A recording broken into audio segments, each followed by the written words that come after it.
Hi everyone. So in this video I wanted to share with you a few sort of really important tips on how to start with your mobility, day-to-day mobility and movement hygiene or practice, especially if you don't have much equipment, okay?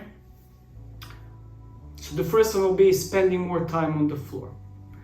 So as much as you can, try to eliminate furniture, try to eliminate chairs, and spend more time on the floor. Any position would do. This, I'm gonna just demonstrate a couple of really common positions that I like to sit in. So this position, maybe sitting on one of your heels, one leg here.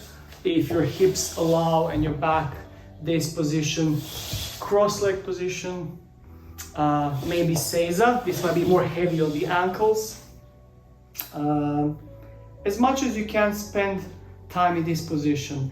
With time, you're gonna get used to it. Your central nervous system is gonna used to it, and it's gonna improve your mobility without working specifically too much. So you wanna create habits, positive habits of spending more time on the floor. If any of these are super uncomfortable, you can always use some cushion to sit on, okay?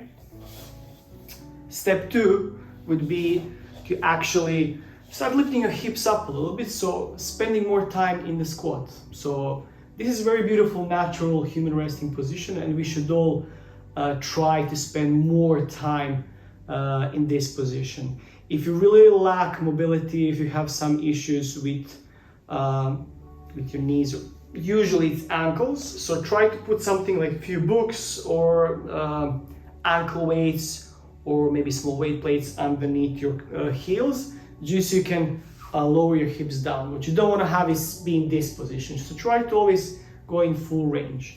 What your feet are doing, it doesn't necessarily matter that much. Depending on your hip anatomy, your lifestyle, your movement history, you might have to go wider with your feet. They don't need to be super straight. Just let's say it like that, okay? So one of the next tips that I would give you is to spend more time in actual standing position, and not just standing here, standing on one leg. So working on your single leg balance. So if you're brushing your teeth, if you're cooking something, if you're waiting someone, if you're waiting for a bus, just even if you look weird, that's a good practice. So lift one leg off the floor and then just try to keep the supporting foot on the floor as the other one is just sort of gently in the air. So first level will be just keeping the foot up in the air, and then as you get comfortable with this, just start exploring the space, gently moving this other leg in the air. Maybe minute and a half as you brush your teeth on one leg, then other leg. Super important to sort of practice our balance, okay? Tip number 4 would be to slowly start to segment, to work on spinal segmentation, let's call it like that. So one of the most basic ones would be sun salutation or rolling the spine down.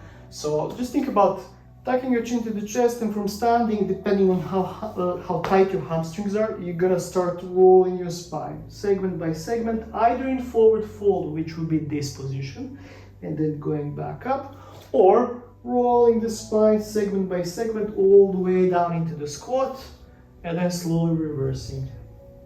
Okay, so spinal segmentation, rolling down. This would be basic variation, rolling up. One of also good ways to work on some spinal health would be on all fours, and then just doing basic cat-cow. So tucking your chin to the chest, rounding your back, rounding your spine, and then looking up and arching, so sinking down as much as you can while you're keeping your arms straight. So rounding and arching, rounding and arching. When you get comfortable with this, you can add some rotation, so you're expanding your rib cage on one side and then other side. My sort of preferred variation here for people who are new to this, in this kneeling position, so one arm is reaching forward and then other arm is threading through, okay? So threading the needle, so-called. So go as far as you can, in each arm going in as far furthest direction where you point as much as you can, pausing there, or you can add reps with this other arm, going up and down, or maybe just placing the other hand behind your lower back. Really good. Always make sure to do both sides. You're probably gonna notice one side is a bit more tight than the other one, and that's completely normal, okay? Step number 5 would be to work a little bit on shoulder extension. So shoulder extension is all this area, all this range behind us, which is super useful to work on for various postural reasons, and especially if you're sitting a lot. Everything is being closed here, which doesn't necessarily mean bad thing, but long term, you know, potentially it can lead to some, let's call it, issues. So one of the simplest ways would be to, from here, fingers pointing behind to make it easier on the wrist. So squeeze your shoulder blades, open your chest, lift your hips up, squeeze your glutes, come down. Up, come down. If this feels okay, I would go with knees straight, okay? So this would be sort of reverse plank. Always focusing on opening the chest. When this gets sort of easier and more comfortable, then I would start loading one arm. So from here, I would simply lift up in this tabletop position or half bridge.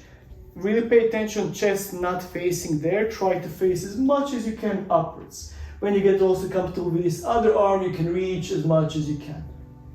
Reach as much as you can. And then you can do it for reps. Down, and then lifting the other one.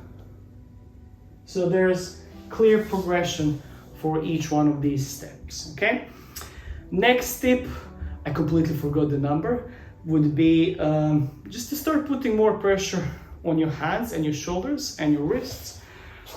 Starting with crawling. So level 1 will be simply being like a baby on the knees, opposite arm, opposite leg, as you would do the same pattern as you're walking. So opposite arm, opposite leg. When this gets comfortable, I would tuck my toes, I would lift my knees off the floor, and then I would start to travel through space. Forwards, backwards, sideways, always contralateral pattern. So opposite arm, opposite leg. Sometimes it's gonna take you a few reps to kind of figure out the pattern because of coordination, but that's completely normal, okay? So this is some of the few tips that I would recommend initially to work on, sort of basic ideas that can help you long term with just having healthier body and just starting to develop basics, especially if you want to push a bit deeper into movement practice and just having generally healthier body. So thank you so much. I hope this helps. If you have any feedback, let me know. Take care and see you soon.